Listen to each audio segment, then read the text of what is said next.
Yeah, well, thank you for doing this interview. Thank you for inviting me. Yeah, you're welcome. I would like to ask you some questions about Gladio B. Sure.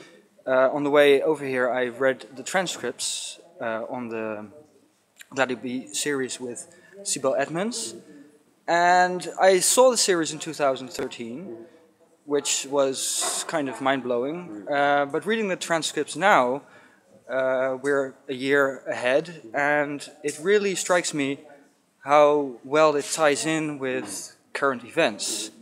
Could you say something about that? I think you're exactly right. That was, in fact, one of the things that Sibel stressed in that video interview series, was that this is an area of the globe that most people don't know about, but they're going to be increasingly aware of in the future.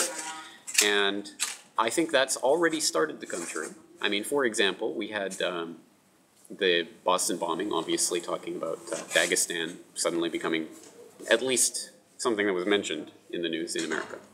And we're seeing not necessarily an increase, but certainly ongoing tensions in the Caucasus region and in Central Asia that I think are going to become more and more important as we go out from here. So I think it is already starting to come true, but I think it still has much more to go. I think that the way that people tend to concentrate on the Middle East now is the way they're going to be concentrating on this region of the globe very soon.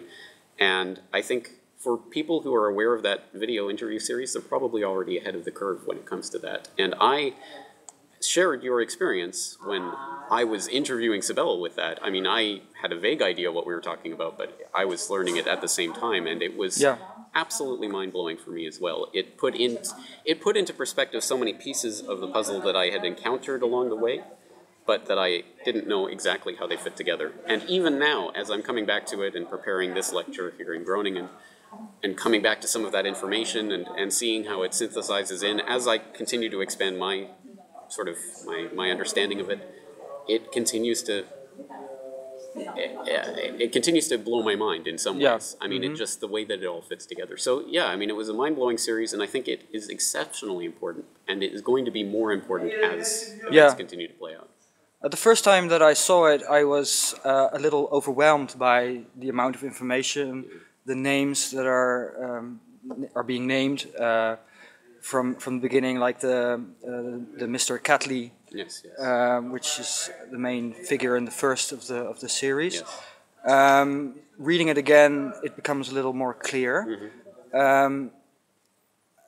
You've probably did a lot of research to do this lecture. Could you say something about how important it is to document things like this? Could you just... Yes, well, I think this is absolutely essentially important, because what Sibel has done with the interviews that she's given is thrown, as you say, so much information out on the table, some of which comes from her own personal experience, but I think almost everything which she talked about is verifiable through various news stories, documents, court filings. There's a huge cookie crumb trail all over the place that would never have made sense. I never would have found any of that information without Sibel sort of painting the picture, and now I can go in and fill in those details. But it's impossible for me, at any rate, by myself to do this, which is why I think for people who have had that similar mind-blowing experience with that interview series, it's incumbent on them to become part of this research, which is what I'm going to emphasize in this lecture, in fact, at the end, because there are still many things that we need more things filled in with corroborating evidence and with news stories and all of this, that again, I've only started to put those pieces together, but there's much more to go. So I think it's an open source effort that's going to have to continue from here, and we're really just launching it at this point. Yeah, that's absolutely true. Could you say something? I personally found it very significant that you've been invited to speak at this university, specifically on this subject, because it's kind of explosive in a way.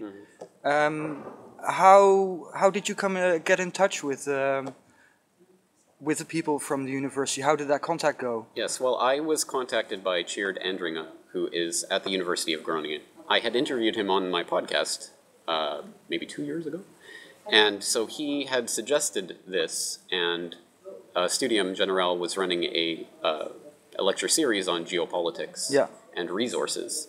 And so Chirj suggested me for that series and suggested that Gladio B and how that relates to geopolitics and resource battle in Central Asia might be a good topic, which I obviously agreed, and so did Studium General, so it came together quite nicely. Yeah. This video I'm making for Sablog.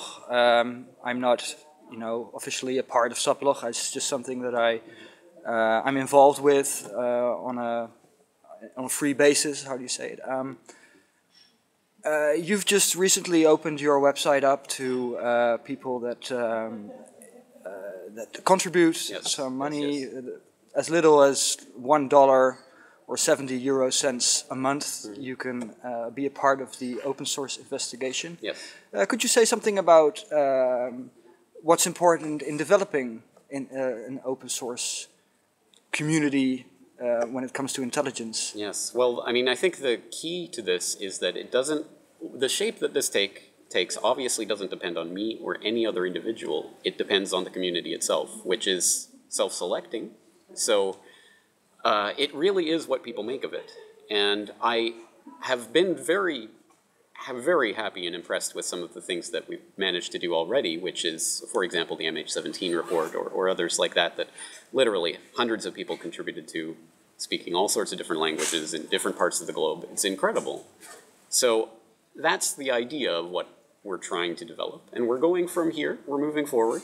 And it's a slow process. I mean, I don't think that what I'm doing at the Corbett Report is the be-all and end-all of this. It's just one tiny little piece of the puzzle. But hopefully it's important, and hopefully other people can take this idea and run with it, which is, I think, when it starts to self-replicate and everyone is involved and everyone's doing this in whatever way that comes to them, that's the point. I mean, we're looking for that kind of tipping point, because we right now have the technology to do this, which truly never existed before in the history of humanity. We are creating something very new here. Yep. And I don't know what that's going to look like. No one knows what that's going to look like. But if we don't take advantage of it, if we don't shape it in the way that we want, towards what we want, it'll never happen. So I'm taking the bull by the horns and let the chips fall where they may. That was a weird mixed analogy, but there you go. Yeah. Like with working on Sablog, I often run into the same people. And looking at the web statistics, there are a lot of readers out there. And in the case of Corbett Report, there are many more readers probably than there are people that contribute to the comments or say something in the pipeline. Right. Could you say something about maybe to how do you say it? Stimulate people to put on their this is a Dutch saying, put on their naughty shoes, which basically means just get over, just go and do it, take the risk. Right, right. I mean, just take the chance of just speaking your mind, or how to motivate people to that? Yeah, maybe a little bit of a motivational. Yeah, well, it's difficult for me to say that because the motivation for me comes from within. I don't know why I'm maybe the type of person that's motivated by this, but for me it was overwhelming when I started encountering this information and not ever having seen it before. Why not? And there was no good answer to that, and the only thing I could think to do was to become part of the process of spreading this to others. I had no idea what form that would take. Originally, I was just going to hand CDs of podcasts out to people. That was a silly idea. I was in Japan. Most people wouldn't even understand it anyway. So I just decided, let's start a website, and it just developed organically. There is no master plan. No. I have no idea what form it's going to take. All I know is I had to do it. And if someone doesn't have that motivation, I can't fault them for that. No. I don't know how to incite that. I think it's really just a question of knowledge and understanding. And I think once you reach a certain point of discrepancy between what you're seeing and hearing and what you're finding out through your own research, if that doesn't motivate you, I don't know what will. So basically, the readers that are reading, keep researching, and whatever may come. That's it. I try not to make too much of a set plan of how things are going to work, because they never work out that way anyway. And everything I've done has been organic. It's just, this seems like the thing I should be doing, so I'll do it. And it's worked out so far. And who knows if it'll work in the future, but that's my agenda. That's my okay.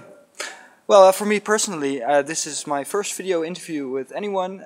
I've wanted to do it with some other people from Holland.